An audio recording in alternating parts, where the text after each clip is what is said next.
c'était signe maintenant que les déplacés manquent totalement des refuges, parce que les sites sont les lieux des refuges après être chassés de son endroit habituel, et que si les attaques sont répétées contre les sites et que rien n'est fait, alors les déplacés se trouvent actuellement dans un état de frustration et de terreur horrible. Parce que maintenant, tous les déplacés se posent des questions sur l'endroit où il faut fuir les dangers, parce que ils avaient fui dans les sites, croyant que le site, c'est un endroit protégé à droit international humanitaire. Mais on se rend compte après troisième attaque contre le même site et aussi les autres sites de déplacés, que ces déplacés manquent totalement les lieux de refuge. Plusieurs corps de déplacés se trouvent à Brousse parce que, compte tenu des carences d'aide humanitaire, ces déplacés ont l'habitude de se rendre tête au champ pour se chercher quelque chose à manger. Et ces attaques ont survenu pendant que plusieurs déplacés étaient dans les champs autour du site. Et il y a des personnes qu'on continue à chercher dont les corps ne sont pas encore visibles.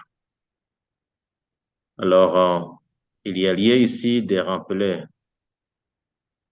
aux organes chargés de la sécurité, que ce soit celui de la MONUSCO et aussi les appareils de sécurité de l'État congolais, que ce degré de souffrance est très profond et que les personnes civiles manquent les lieux de refuge compte tenu de cette capacité de la milice Codeco de pouvoir même attaquer les sites sans être inquiété de quoi que ce soit.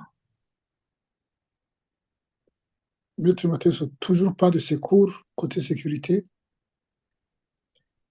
Imaginez-vous que la Fataki Codeco à proximité, attaque les personnes qui vivent à proximité des camps.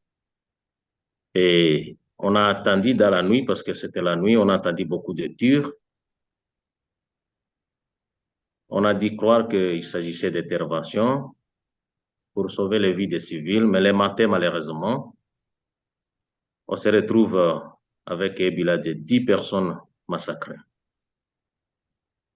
Les cas récents de Plaine Savoie, le site a été attaqué la journée, mais malheureusement, on a dû enregistrer 9 morts, hormis les personnes qui ne sont pas encore retrouvées.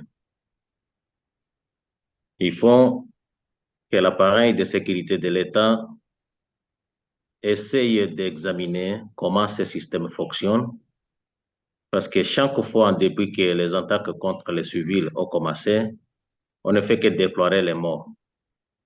Si l'efficacité de la sécurité pour la protection des civils était là, je ne crois pas que face à une milice, une petite milice génocidaire, on peut toujours compter le nombre de morts. Maître Matesso, je ne sais pas si vous avez vu le dernier rapport de la MONUSCO sur la région qui continue à parler de Codeco et de Zaïre qui s'affrontent. Qu'est-ce que vous pensez de cette situation, de cette approche? Je n'apprécie pas cette approche parce que chaque fois qu'il y a les cas de massacre, nous avons dans nos mains des bilans précis et les personnes massacrées sont bien identifiées. Ce sont des personnes tantôt déplacées et des personnes civiles qui vivent dans les sites de déplacés, qui sont les résultants de ces massacres. Il a fallu, avec l'approche de la MONUSCO, que la MONUSCO mette dans son rapport les résultats de cette attaque entre la milice Codeco et Zaïre et donne géographiquement des précisions sur là où ces affrontements se sont déroulés. Mais les cas que nous déplorons sont des attaques menées contre des personnes civiles déplacées Et les preuves sont là, ce sont des faits bien documentés où il n'y a eu aucun affrontement, mais il y a eu Codeco qui a massacré les déplacés qui sont totalement des personnes civiles.